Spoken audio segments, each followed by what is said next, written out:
صاحب اگر خدا نے قرآن مجید کی حفاظت کی ذمہ داری اٹھائی تھی تو کیوں پھر اپنے محبوب کی احادیث کو لوگوں کی یادداشت اور ارادوں کے تغیرات کے مرہون منت چھوڑ دیا؟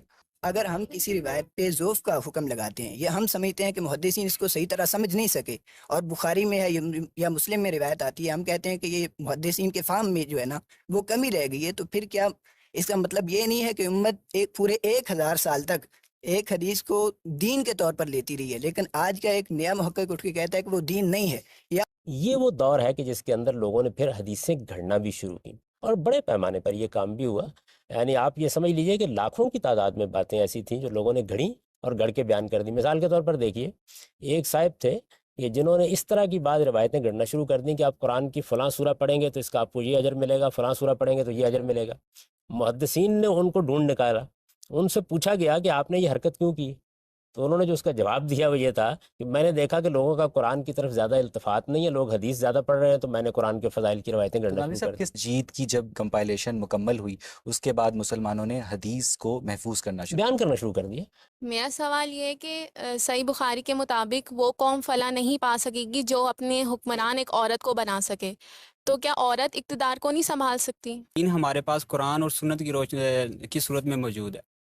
قرآن تو ایک اتھینٹک بک ہے، ہر مسلمان اس پہ بلیو کرتا ہے، لیکن سنت کی وہ کون سی بک ہے جس کو زیادہ سے زیادہ اتھینٹسٹی دی جاتی ہے؟ آج ہم اپنے شرکا اور محترم جاوید احمد غامدی کی باہمی گفتگو کے ذریعے اسلام میں حدیث کا مقام جاننے کی کوشش کریں گے اور دیکھیں گے کہ اگر قرآن مجید تا قیامت مکمل ہدایت ہے تو پھر اسلامی فقہ کے ماخذ میں حدیث کو کیوں شامل کیا جاتا ہے، کس طرح ایک حدیث کے مستند یا ضعیف ہونے کا فیصلہ کیا جائے گا اور یہ فیصلہ کون کرے گا، حدیث اور سنت میں کیا فرق ہے، اور پھر یہ کہ آخر صحائف ستہ کی تدوین سے قبل بھی کیا مسلمان معاشرے میں احادیث کا اتنا رواج تھا جتنا کہ اب ہے، اور پھر ہم غامدی صاحب کی مدد سے کچھ ایسی احادیث کی صحت اور حقیقت جاننے کی کوشش کریں گے جن کو سیاق و سباق میں سمجھے بغیر مسلمان معاشرہ افراط و تفرید کا شکار ہو سکتا ہے۔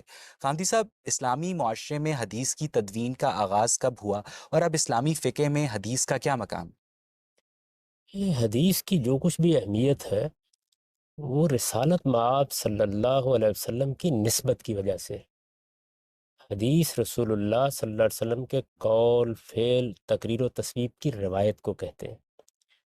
تو سب سے پہلے تو یہ جاننا چاہیے کہ رسول اللہ صلی اللہ علیہ وسلم کا دین میں کیا مقام ہے۔ جب آپ رسول اللہ صلی اللہ علیہ وسلم کے مقام کو جان لیں گے تو پھر یہ بھی واضح ہو جائے گا کہ اس کی تدوین کیسے ہوئی اور اس کی تدوین کی ضرورت کیوں پیش آئی۔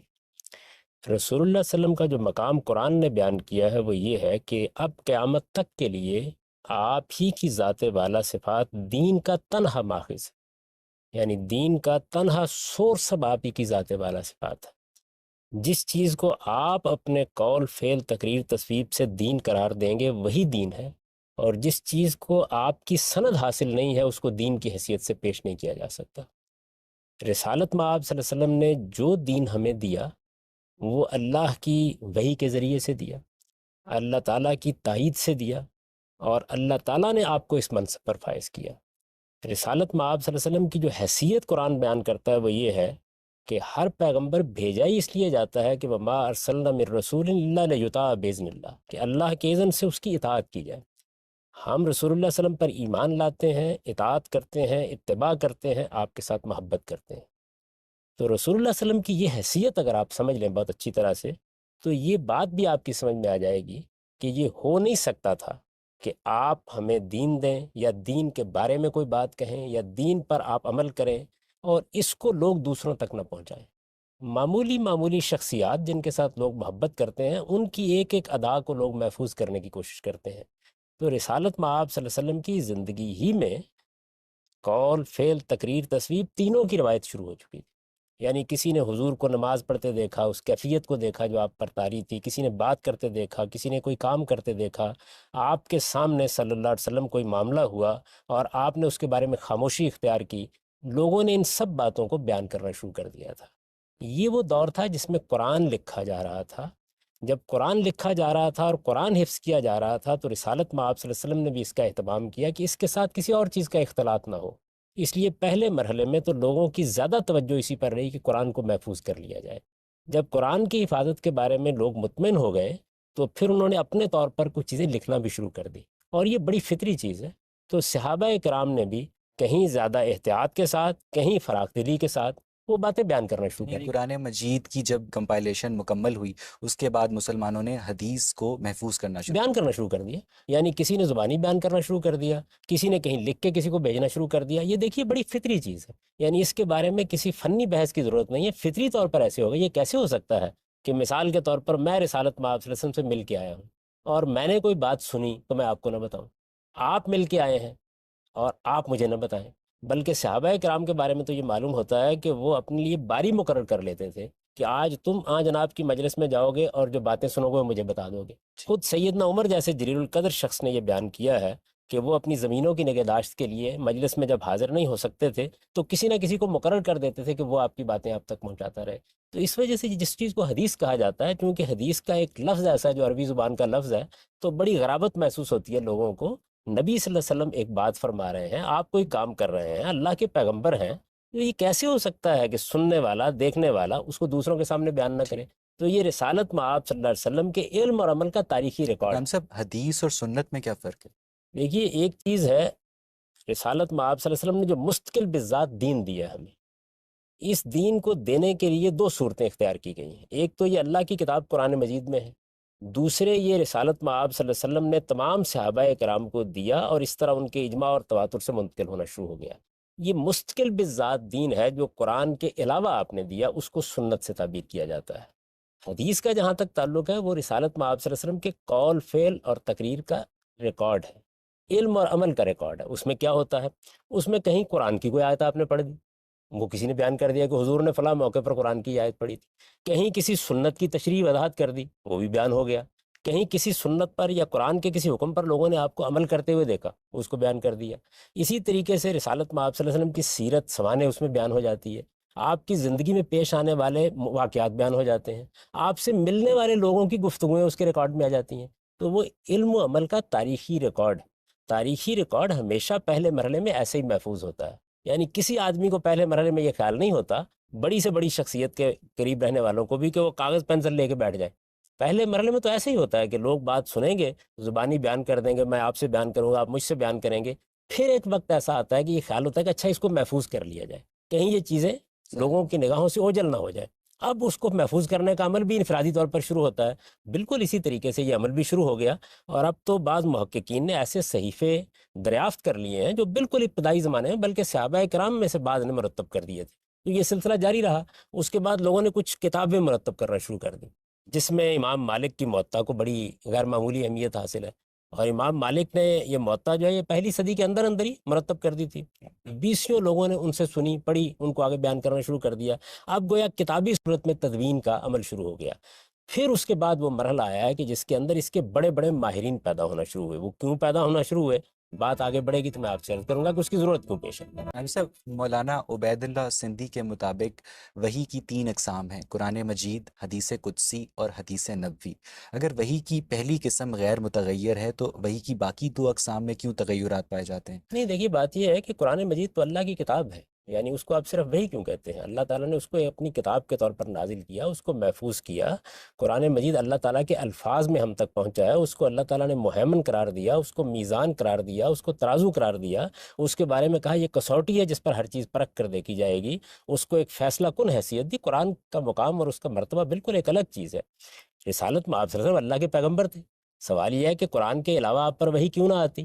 قرآن مجید اللہ کی کتاب ہے، آپ کی حیثیت کوئی ہر کارے کی تو نہیں تھی کہ قرآن پہنچا کے چلے جائیں۔ اللہ کے پیغمبر کی حیثیت تھی، آپ کو بہت سی ہدایات دینا ہوتی تھی۔ آپ قرآن کے بارے میں کوئی بات کہتے تھے، آپ کسی چیز کی وضاحت کرتے تھے، آپ اللہ کی ہدایت کے مطابق کوئی اقدام کرتے تھے۔ خود قرآن نے 20 مثالیں دی ہیں کہ جس میں حضور کی ذاتی زندگی کے بارے میں اللہ کی وحی آپ پر آئی۔ بیویوں کا ایک معاملہ ہوا جس کو قرآن نے اشارتاً بیان کیا ہے، پوری بات نہیں بیان کی، جس میں خود حضور نے اپنی بیویوں سے یہ کہا جب انہوں نے پوچھا کہ آپ کو کیسے معلوم ہوا، تو آپ نے فرمایا نبانی العلیم الخبیر، مجھے تو اس علیم و خبیر نے بتا دیا۔ اسی طرح آپ دیکھیں کہ قرآن مجید آپ کے پاس موجود ہے، قرآن مجید کے بارے میں جو آدمی ادنا طریقے سے بھی اس کو پڑھتا ہے، یہ بات اس پر واضح ہو جاتی ہے کہ قرآن جس ترتیب سے نازل ہوا تھا اس سے مختلف ترتیب سے ہمارے پاس ہے۔ یہ جو مختلف ترتیب ہے یہ ظاہر ہے کہ جبریل امین نے آ کے بتائی، اور اس کے مطابق رسالت مآب صلی اللہ علیہ وسلم نے اس کو ترتیب دیا، وہ قرآن میں تو کہیں نہیں ہے۔ تو وہی پیغمبر کہتے ہی اس کو ہیں کہ جس کے اوپر وحی آتی ہے، وحی کی اقسام طے کرنے کا ہمارا کوئی استحقاق نہیں ہے۔ صاحب یہاں سے ہم گفتگو کو آڈینس کی طرف لے کے چلتے ہیں۔ جی آپ پوچھیے۔ میرا سوال یہ ہے کہ صحیح بخاری کے مطابق وہ قوم فلاح نہیں پا سکے گی جو اپنے حکمران ایک عورت کو بنا سکے، تو کیا عورت اقتدار کو نہیں سنبھال سکتی؟ دیکھیے جی، بات یہ ہے کہ یہ روایت جو ہے، اس روایت کے بارے میں بہت سی بحثیں ہیں۔ کچھ بحثیں تو ایسی ہیں جن کا تعلق روایت کے بیان سے ہے، کچھ بحثیں ایسی ہیں جو فہم سے ہیں۔ مثال کے طور پر دو نقطہ نظر کی طرف میں اشارہ کر دیتا ہوں۔ ایک نقطہ نظر یہ ہے کہ اس میں کوئی اصول بیان کیا گیا ہے عورتوں کی قیادت کے بارے میں یا عورتوں کی حکومت کے بارے میں۔ دوسرا نقطہ نظر یہ ہے کہ یہ اصل میں ایک خاص واقعے پر تبصرہ ہے۔ رسالت مآب صلی اللہ علیہ وسلم کو جب یہ اطلاع دی گئی کہ پران دخت کو حکمران بنا دیا گیا ہے، تو آپ نے اس قوم کی طرف اشارہ کرتے ہوئے یہ تبصرہ کیا۔ اب ظاہر ہے کہ اگر یہ اس قوم کی طرف ایک تبصرہ ہے تو اس کی نوعیت پھر کسی مستقل حکم کی نہیں ہوگی، اور اگر یہ اس قوم کی طرف تبصرہ نہیں ہے بلکہ ایک اصولی حکم ہے تو ظاہر ہے کہ اس کی بنیاد پر یہ رائے قائم کی جائے گی کہ عورتوں کی امامت نہیں ہو سکتی۔ تو میں پہلی نقطہ نظر کو درست سمجھتا ہوں، جو لوگ دوسرے نقطہ نظر درست سمجھتے ہیں ان سے آپ یہ سوال کر سکتے ہیں۔ صحیح بخاری کے مطابق مشرکوں کی ہجو یعنی ان کی انسلٹ کرنا جائز ہے، تو اس صورتحال میں کیا مسلمانوں کو ڈنمارک والوں کے خلاف احتجاج کرنا چاہیے؟ دیکھیے، پہلی بات تو یہ سمجھ لیجئے کہ اس میں صحیح بخاری کا مسئلہ تو بعد میں آئے گا، اصل میں قرآن میں یہ بات بیان ہوئی ہے۔ میں اس کا پس منظر آپ کو بتاتا ہوں کیا ہے۔ اللہ تعالیٰ جب کسی قوم کی طرف اپنے رسول کو بھیجتے ہیں تو وہ اللہ کی حجت کا آخری ذریعہ ہوتا ہے۔ اس کے ذریعے سے جب اللہ کی حجت پوری ہو جاتی ہے تو اسی دنیا میں اس قوم پر یا اس کے مخاطبین پر عذاب آ جاتا ہے۔ یہ عذاب دو صورتوں میں آتا ہے۔ ایک یہ کہ اس قوم کا خاتمہ کر دیا جاتا ہے، جیسے قوم نوح مٹا دی گئی، قوم سمود مٹا دی گئی، قوم عاد مٹا دی گئی۔ اور دوسری صورت یہ ہوتی ہے کہ اس قوم پر رسول کے ساتھیوں کو ایسا غلبہ حاصل ہو جاتا ہے کہ وہ ان کو محکوم بنا لیتے ہیں یا غلام بنا لیتے ہیں، یعنی یا غلامی کی سزا دی جاتی ہے اور یا موت کی سزا دی جاتی ہے۔ تو رسالت مآب صلی اللہ علیہ وسلم بھی اللہ کے رسول تھے، چنانچہ آپ کی طرف سے اتمام حجت کے بعد دو قوموں کے بارے میں فیصلہ سنا دیا گیا۔ یہ فیصلہ سورہ توبہ میں سنایا گیا ہے۔ مشرکین کے لیے موت کی سزا تھی اور ان کو دے دی گئی۔ ان میں سے جن لوگوں نے بھی اپنی ماندت پر اصرار کیا ان کو یہ سزا مل گئی۔ اور اہل کتاب کے بارے میں یہ کہا ہے کہ حتیٰ یوت الجزیۃ عن ید وہم صاغرون، یہ محکوم بنا کے رکھے جائیں گے۔ اسی کو امام بخاری نے بیان کیا ہے۔ اس کا مجھ سے، آپ سے اور آج کے لوگوں سے کوئی تعلق نہیں۔ سر میرا سوال یہ ہے کہ جیسے کہ دین ہمارے پاس قرآن اور سنت کی روشنی کی صورت میں موجود ہے۔ قرآن تو ایک اتھینٹک بک ہے، ہر مسلمان اس پہ بلیو کرتا ہے، لیکن سنت کی وہ کون سی بک ہے جس کو زیادہ سے زیادہ اتھینٹسٹی دی جا سکتی ہے؟ پہلی بات تو یہ سمجھ لیجئے کہ جو قرآن اور سنت ہیں دونوں کے دونوں ہمیں مسلمانوں کے اجماع اور تواتر سے ملے ہیں۔ مسلمانوں کے اجماع اور تواتری کی بنیاد پر یہ قطعی حجت بن گئے ہیں۔ اسی کو امام شافعی نے اپنے الرسالہ میں ایک دوسرے اسلوب میں بیان کیا ہے کہ مسلمانوں کے تمام عوام نے اس کو عوام تک منتقل کیا ہے۔ تو یہ جو حصہ ہے اس میں مستقل بالذات احکام بیان ہوئے ہیں، ان پر کوئی دوسری چیز نہ کوئی اضافہ کرتی ہے نہ کمی کرتی ہے۔ اس وجہ سے یہ تو بالکل محفوظ ہے، مسلمانوں کے اجماع سے ان کو حاصل کر لیا جائے گا۔ اجماع کیا چیز ہوتی ہے؟ آپ کسی فقیہ سے پوچھئے وہ بھی بتائے گا، محدث سے پوچھئے وہ بھی وہی بات بتائے گا، مورخ سے پوچھئے وہ بھی وہی بات بتائے گا، عام مسلمان بھی اس پر اسی طریقے سے عمل کر رہے ہوں گے۔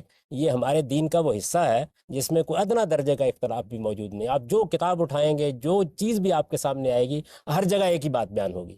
ایک دوسرا حصہ ہے۔